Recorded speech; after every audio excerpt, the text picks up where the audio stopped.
how does the president then get to take over the police department? And what part of this says the president can like take over the police department and insert troops? I want to rewind a second because even prior to that, there was a congressional argument about how DC was managing police and crime. That's right. And Biden actually ended up siding with Congress over the city. And so that's some of where, like, right, this is not just a Republican thing. This is, some of these seeds go really far back about this power that the president and Congress think they have to override the will of the people of DC. Hey, Jamal, good to be back with you this week for our weekly Trailblaze therapy session. It's good to be back. Look, we missed you. Let me just say this for the record, so get it out of the way, because, I was a little heartbroken last week. We didn't have you here. Our guest was here. You weren't here, but you're back. We're all excited. Even the producers are excited. I think Simon smiled. It was really fantastic when we found out you were coming. I appreciate that. I needed you actually have to take a vacation and stop trying to do all the things on vacation that you would do at home. Yes. Like actually stop. Be present. Be present in your vacation. It was kind of amazing that when you do that and you take the time, all sorts of creativity, all sorts of energy suddenly seems to come back. I'm like, wow, who knew? Look at that. The vacation is actually at work. It's amazing. But of course I come back to this area where I've lived for now almost 25 years. I'm raising a family here, so this area is home. And I come back to find out that apparently the dropping crime rates, which have dropped for the last 6 years, or rather the lowest they've been in 6 years, are somehow being talked about in a way that requires military takeover of the city. Right? Like there's all sorts of other words we could use in between, but that's what it is. Lowered crime rates somehow narratively got us to military takeover of the city. What's going on? Military takeover, Department of Justice takeover. We've got a guest who's going to join us soon, who's going to get us into a little bit of the whole DC of it all, to kind of walk us through what it all means for people who live in the district. But just for as you and I, talk about this. Yeah, military on the streets, federal agents on the streets. We don't know a lot of different things. And it just kind of sparks to me, like maybe there's something else that could be going on since crime rates are down. This is an unprecedented action that's never occurred before. Could something else be happening in the country that maybe the president doesn't want us talking about? The National Guard was not called in by President Trump on January 6th when the Capitol was under attack. And there's so many people who come into the mentions and be like, well, Nancy Pelosi didn't allow it. Folks, let's be very clear how this works. DC is not a state. In order for the National Guard to be activated, the head of the Pentagon or the president needs to activate it. Absolutely. Speaker of the House, like Nancy Pelosi has nothing to do with that. It is because DC is not a state. The National Guard belongs officially to the president and the Pentagon. And do you think Trump is calling it? Did not call them up. And do you think? But is calling them up now. Right. And do you think it just, it belies logic. Do you think somebody who was actively under assault, somebody who they were chanting that they wanted to kill her, that this person wouldn't want law enforcement to come and save her life? Do we think that she would be like, no, it's okay. We're just going to ride it out. We're going to run for our lives. It's okay. We'll be fine. It's also very easy to look up in the congressional record because we had public hearings about this. Yes. About what happened and how that guy who runs the DC National Guard was thinking maybe this is so bad that we have to just activate ourselves and risk losing our jobs after the fact because we need to operate without orders. Like, what do we do here? All of that in public testimony. So I will tell you, I know somebody who was right now. I know somebody who was in the DC National Guard who told me that they were readying themselves. Like they were all just sitting around waiting for the order to go. They were all suited up and booted and ready to roll. And they needed to get the order. They didn't get it for a long time. So that's that piece of the puzzle. But that brings up this idea of why can this happen to DC? And so DC is a city. It is not a state. There is a long movement of wanting DC to become a state. Yes, I loved when I moved here and I saw license plates issued in DC saying taxation without representation. Right. Sounds like that's from the Revolutionary War. Actually, that is what happens to DC residents. They do not have an official vote in Congress. They're not represented. That's right. Which then takes me back to what is this really about? And maybe the president just didn't want to talk about those Epstein files anymore. Those darned Epstein files. Why won't they go away? And in an attempt to try to change the subject, every few days, he just ramps up some other bottle for everybody to pay attention to and see if that maybe will break the spell of his people who are looking for it. But I'll tell you, even people like Joe Rogan, who was one of the big Trumpers in the last few years, has now been calling bullshit on this and says, what is in these files? This guy doesn't want us to know because he should release them by now. I mean, again, this is something that Trump created, could have gone away in his own administration when Epstein first died. Yep. Right. And then he just decided that even in his own administration first time around, and then all throughout the Biden administration, he wanted to keep talking about them. Pam Bondi, as the attorney general, kept saying that, she had stuff on her desk. There's all these videos. Like, they created this problem and they can't figure out how to get out of it. But their solution then to get out of it is to get increasingly more dramatic in how they use police and military force against people. Right. Like first it was they were using police and military force in unique ways against undocumented folks, right? Which they've somehow okay, well, they don't get the rights of everybody else. Now these are citizens and residents of the nation's capital. And somehow it's okay to just militarize that city. And you know what we're not talking about right now? We are not talking about prices. We're not talking about inflation. And we just saw inflation numbers come back out, 2.7%. Inflation was on its way down over the course of the last year and a half, 2 years under the Biden administration.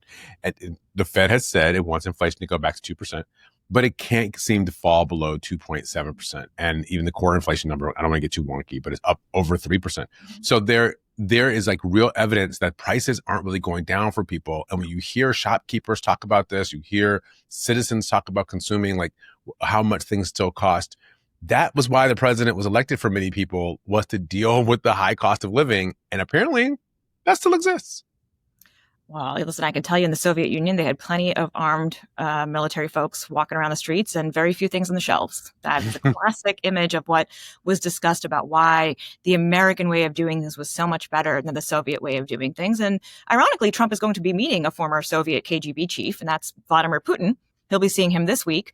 I don't know what kind of notes they're going to be trading about economic management. I'm pretty sure that Trump is going to get some accolades for being firm and strict with all those miscreants, right? Like, like Putin himself, this is how he operates his own country. So lots of validation of the machismo and the, strongman tactics, and probably nothing along the lines of what we've recognized as traditional American values of, standing up for the little guy, helping democracies on the world stage, helping our European allies, like, post World War II, that was a big thing, was making sure that Europe was democratic and free and countries didn't get invaded. And there's this whole idea of this peace deal that Trump is going to negotiate with Russia, but the country that's actually under attack is not going to be present. They're not going to be part of the conversation.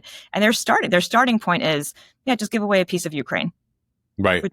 Just start with that, which is, okay, so you're rewarding Putin for the bad behavior. Because that works, right? It works. People stop doing bad behavior when they get rewarded for it, right? That's how that works. That's how that works. Listen, I'm just a simple boy from the west side of Detroit. I don't know anything about how the world really works. But I do know this. When you go into a fight, it's better to have more friends with you than to fight by yourself. And it just seems that the Trump worldview of America is not just an America first policy, it's an America only policy. And it's America's the only thing he cares about. And frankly, I think it's his personal stake in whatever the outcome is going to be, is what it is that he cares about. So you go into this meeting with Putin, and you've got your European allies, the Germans and the French in particular, who are helping to foot the bill for what's happening in Ukraine. You got them saying, hey guys, don't forget about us. You got Zelensky, who's the president of Ukraine, saying, hey, no solution about Ukraine without Ukraine. We can't do this without us. And we don't want to give up land to somebody who attacked us because we're just rewarding somebody for aggression. So NATO, which is our European partner in securing ourselves against the Russian attack and threat, has, this Article 5 notion, which is if one NATO country is attacked, all NATO countries must respond. Only time it's ever been used is when the U.S. was attacked on 9/11 and the Europeans came to our defense. Yep. Nobody now believes the U.S. will stand up for them if Putin attacks. This is a fundamental change in the America that you and I grew up in, however flawed it's been. However flawed it's been. We were worried since the 1960s about nuclear holocaust, right? 1950s and 60s. We have not had a nuclear holocaust, in part, I think, because of these security arrangements. And now Trump is undermining all of them. Oh, the folks want to talk about the greatest generation and all the grit and stiff upper lip they had. I mean, there's always reminiscing about generations in the past, but the greatest generation is the post-World War II generation, right? And they were serving and standing up for liberty and freedom. I mean, like really in its most basic understanding of that. Mm-hmm. And that's not part of the conversation of what Trump wants America to be or to look like, or how he wants, or how we are now being presented on the world stage. Like this is a, you see France and Germany breaking with US foreign policy decisions, all of the tariff discussions, right? The European Union holding strong on its own. They're great. We'll take care of each other. Canada, great. We're going to open more free trade between our provinces. In fact, your threat to us has made us more economically efficient for ourselves, right? Like that's how people are operating. Meanwhile, I'm sitting here like, do I need to go and just load up on coffee from Costco? Because that is not a Native American product. And that is not a product that I can do without. Let's be clear. Right. So coffee, I'm like, even our paper towels and toilet paper, there is actually overseas paper. The paper we use for those products comes from places like Indonesia and East Asia. So it's some very basic things that are about to get really expensive. Yeah. I was just looking I was just looking for a t-shirt earlier this morning, and I looked inside the label of one of my t-shirts to see what size it was. And I noticed it said made in Vietnam. So we just struck this trade deal with Vietnam. We hiked up tariff rates with Vietnam. So if we're going to import more t-shirts, right, more $6, $7 t-shirts with another 15, 30, 40% tariff on top of that, what does that mean for people who are just trying to like get up and go to work every day?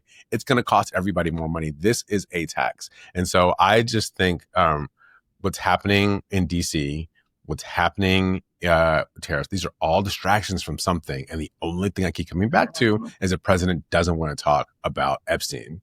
I don't know why he doesn't want to talk about Epstein. I can't propose or suppose. All I know is whatever's there, he is going to great lengths to have to discuss, not to discuss it. I agree with you on that. I don't think that's the only motivation here. Okay. I actually think a lot of what his tariff policy, his the way he treats allies, the way he deals with Putin, like we've seen that go back years, right? That's true. The idea of a military parade in DC, which was kind of sad and pathetic, and it was also raining. Like is not what it's not what he saw happen in France or North Korea. Let's be clear, right? Yeah, it was not what Trump got. So the idea of suddenly saying, well, you know what, one of Elon Musk's Doge boys got beat up and got hurt. Right. Now I'm going to call in the military balls, actually, to straighten all y'all out, or like that. That's how. I mean, let's be honest, it's kind of what happened to Trump himself, right? Like, I guess he was acting out as a kid and his dad shipped him off to military school. So the trauma's still there. Trump's just trying to do that to an entire city of people who are like, what did we ever do to you? Like, we have a police department. Our police department's been doing stuff. And in fact, if there are violent crimes that you want to solve, can you do that for the actual Black residents of the city versus the Doge boy who just showed up? Can you do that? Yeah, right. Can you pay attention? It was interesting when Trump gave his press conference. He talked a lot about Big Balls, this guy from the committee who got in trouble.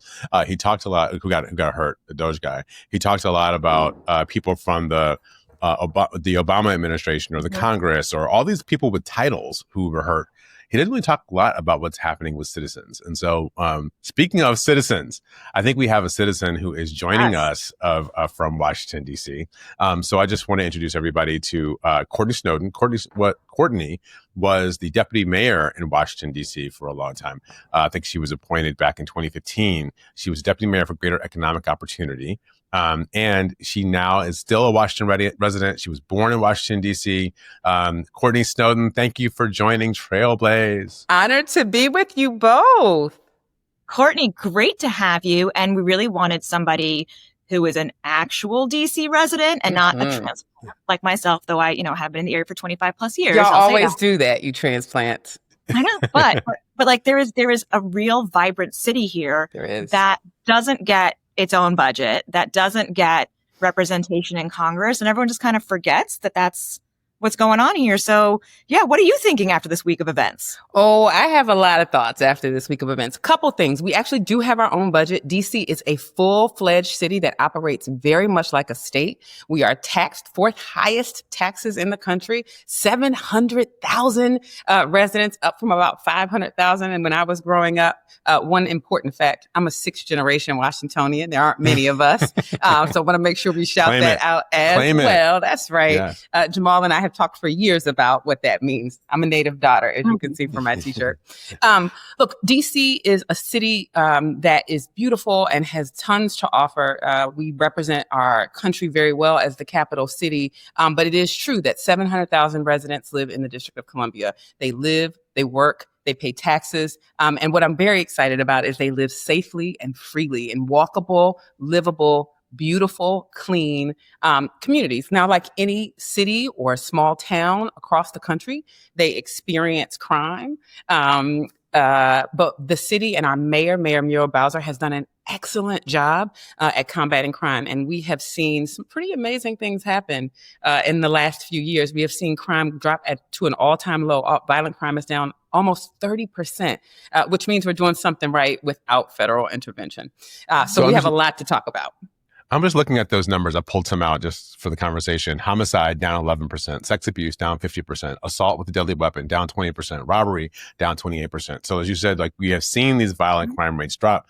So the president is still going in to do this, but he's doing this because of some rules, because of some of the specifications in the Home Rule Charter. Can you just explain to people generally? I don't want you to delve into it like a legal expert or the policy expert. I know that you are, but give to people generally, what is Home Rule and when did it start and why do we still live under it if you live in Washington, D.C.? A great question. So as many people may know, Washington, D.C. is the nation's capital city. It was created in the Constitution with some amendments. And so it was provided by a little bit of land from Maryland and a little bit of land from Virginia, and became our capital city. It is not a state and therefore does not have a governor or a state legislature. We have a city council and a mayor. And Congress actually has, and the federal government has, some authority over the District of Columbia. In the early 70s, Congress, DC residents fought very hard to get control of the city and to get what is now called and known as Home Rule. So I think in 1973, that legislation passed, which gave DC the ability to govern itself, to manage and control its own budget with some caveats, and move and pass legislation. Congress reviews any legislation that DC passes. 30 days, they have to review laws that are passed by our DC Council, a 13-member body, and duly elected by the residents of the District of Columbia. And all of those laws get signed into law by the mayor. Congress reviews it for 30 days. Most of the time, those bills, nothing happens. They get enacted in the District of Columbia, and the mayor and the council and her administration get to continue to govern. Every now and then, Congress has a different view, and they might work to undermine or undo legislation passed by our duly elected representatives. But then also, they have some ability to control our budget. Now, it is true that the federal government does provide resources and funding to the District of Columbia because we do a lot of work for this country in managing, maintaining, and supporting the capital city. So many people on the middle school trips have gone to a monument or the Smithsonian. They've gone to the Lincoln Memorial or the George Washington Memorial. Well, we have some responsibility in helping to maintain those areas and keep them safe. So we get some resources for that.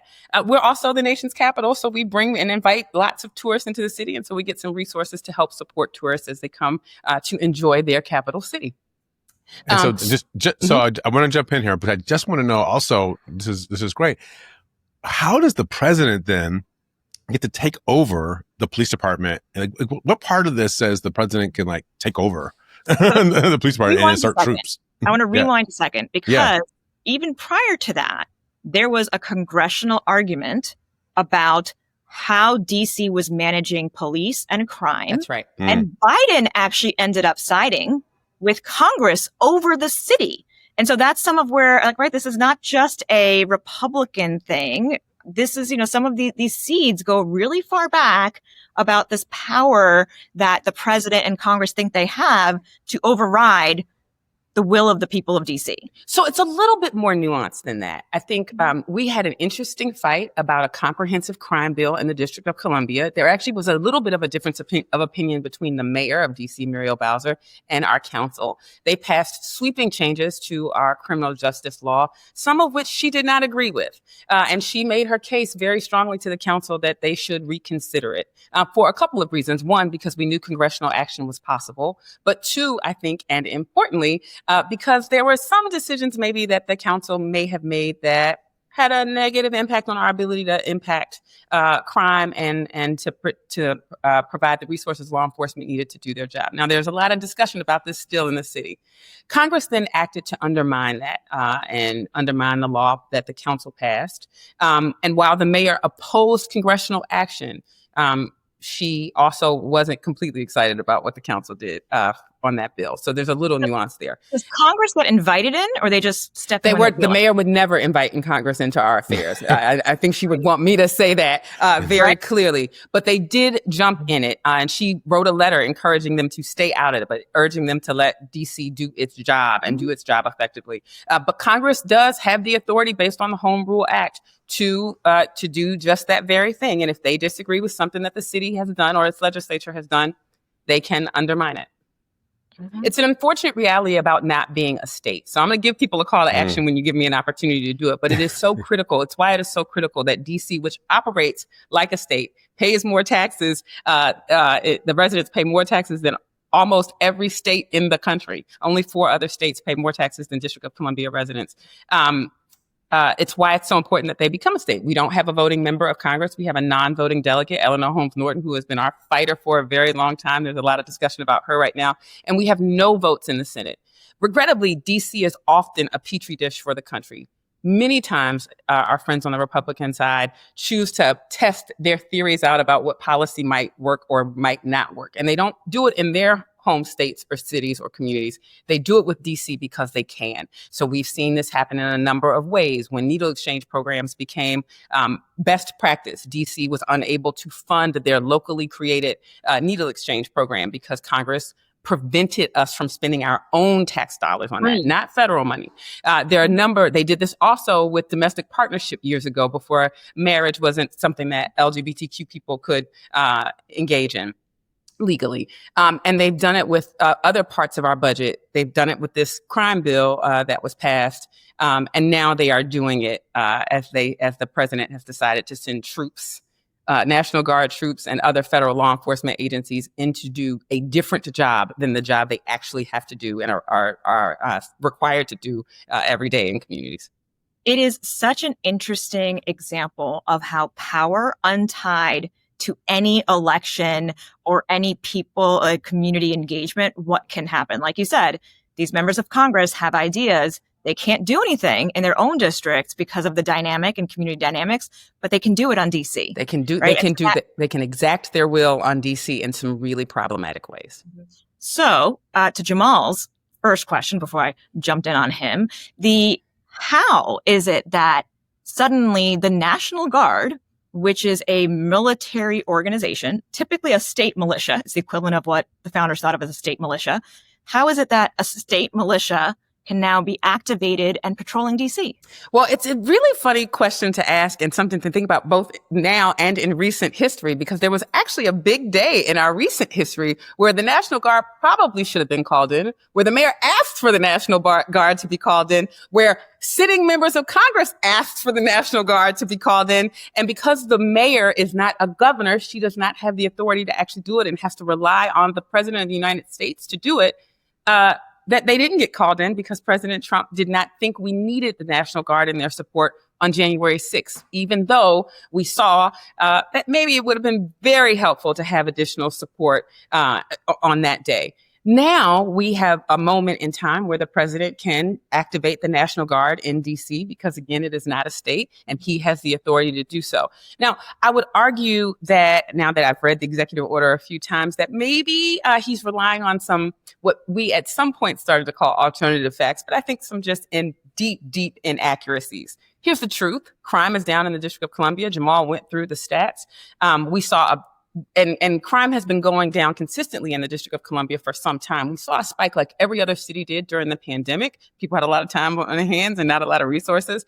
But now we've seen crime continue to go down. And the executive order really relies on President Trump's incorrect thinking, that DC is crime-ridden and that he needs to get in there and do something about it. But that's just not true. And so we are eager to both understand what it means to have the National Guard and all of the federal law enforcement agencies focused on DC in this way. We're not exactly sure how this is going to work or what it's going to mean or even how it's going to be executed or operationalized in our communities. But what we do know is DC knows how to govern itself. Our Metropolitan Police Department, our police chief are doing excellent work. But even more importantly than the work that they are doing to fight crime in the district, the city is also providing a lot of support and wraparound services to ensure both that families who may be justice involved have the resources that they need to attain economic opportunity, to improve their quality of lives, and ultimately make different decisions. We, I think, in the district are one of the first actors to build comprehensive health-based approach to dealing with crime and violent crime in particular. And we have seen the fruits of that. I got to lead some of that work when I was in the District of Columbia as deputy mayor. And it was really quite an honor to watch the impact of it, to watch violent crime go down. Now, we also know, and I know I'm being a little bit long-winded here, but we also know that the president said he's interested in testing this out in D.C. and then deploying it in other cities like Baltimore. That has seen a 50% decrease in violent crime under the leadership of Mayor Brandon Scott, who's doing excellent work. He talked about doing it in L.A. and other cities, Chicago. That's a problem because these mayors know exactly what to do in their communities. And actually, instead of offering partnership in ways that are unhelpful to these mayors, he might sit down and listen to these mayors and actually ask them what they need. Well, and I'm going to say this so that you and Jamal don't have to. It's very convenient that these are cities with significant Black populations and represented by Black mayors. Did you notice that as well? That is not an accident of what Trump is doing here, right? Because that is his base is going to allow him to get away with that because, we've seen Fox News for years talk about the inner city, Black on Black crime.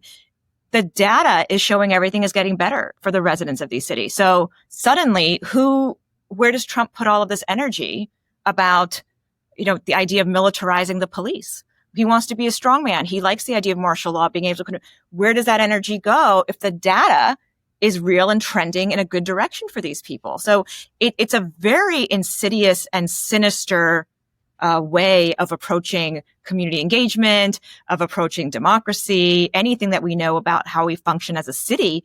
And I'll add into that, I'm glad you mentioned what the police in DC have been doing. DC police have actually been best case studies for a couple of things, including mental health engagement. That's right. Because so many damn people try to show up and talk to the president of the United States, right? They travel in their trucks cross country. So DC has really high incidence of random people showing up who don't need to be treated immediately like criminals. They're having mental health encounters. So DC's a great example of that. Great example of their police department of how they've engaged with the local LGBTQ community and the liaising there. This is community policing when the police live and are from the community. That's right. This is why we don't want in any city in America military from another state or from outside our communities coming in. The idea of getting rid of police is one thing. I'm just shocked to hear it from the right wing and how suddenly supportive. They were all back the blue a year ago, 2 years ago. And now suddenly it's do away with the police and just throw the military in instead. What's up with that? And just throw the military in an American city. We saw this in Los Angeles and when that occurred, I thought, oh, this is terrible. Mm-hmm. We are going to see this happen across the country. And the truth is, there are things that the Trump administration could do to help actually improve outcomes on crime.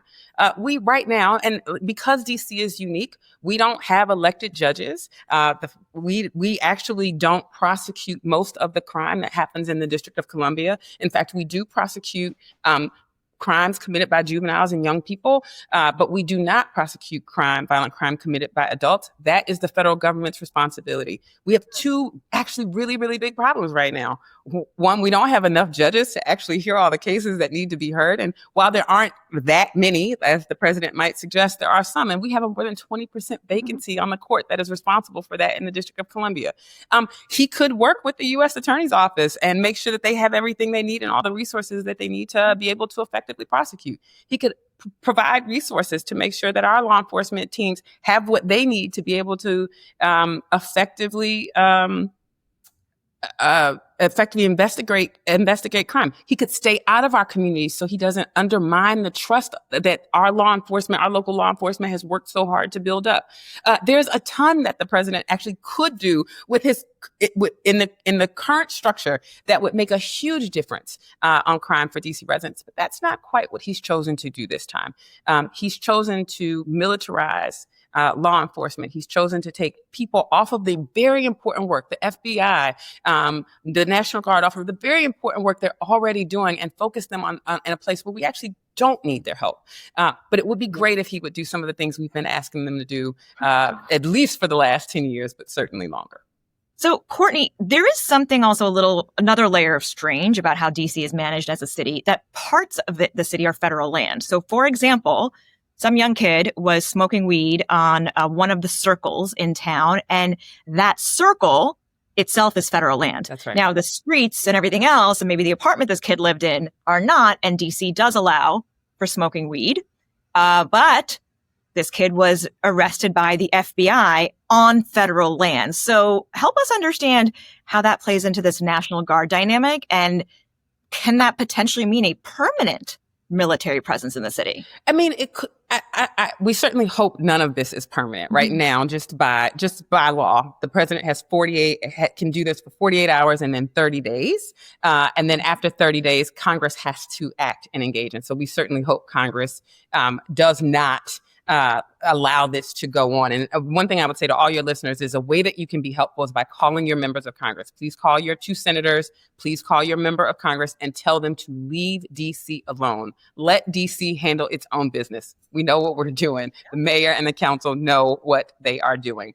But yes, this is actually a really big, it's an issue, but I'll tell you, in terms of the federal lands, it's something that district residents know how to navigate effectively. Lots of land, there's a good portion of land in DC. We have federal parks like Rock Creek Park. There's circles. I think Franklin Park is local, but there are different parks throughout the city that some are local, some are federal. And certainly the monument, the White House, all of the Smithsonian, that sits on federal land. And so district residents usually know that when they're walking throughout the city, where they're walking and who has jurisdiction over it.